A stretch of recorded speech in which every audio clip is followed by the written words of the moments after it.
ফ্যাসিবাদের বিরুদ্ধে লড়াই চলবে, উগ্র হিন্দুত্ববাদের বিরুদ্ধে লড়াই চলবে, জায়োনিজমের বিরুদ্ধে লড়াই চলবে।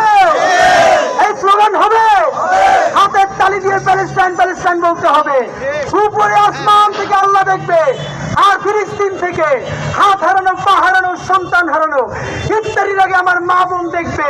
এই দুনিয়া ছোট্ট একটা ভূমিকণা দিয়ে হলেও মুখ উজাড় করে রক্ত দিয়ে রোজার মধ্যে প্যালেস্টাইনের মতো তারা আল্লাহর কাছে জিকির করে। তুমি কে প্যালেস্টাইন, তুমি কে আমি কে, হাতের তালি মুখের তালি।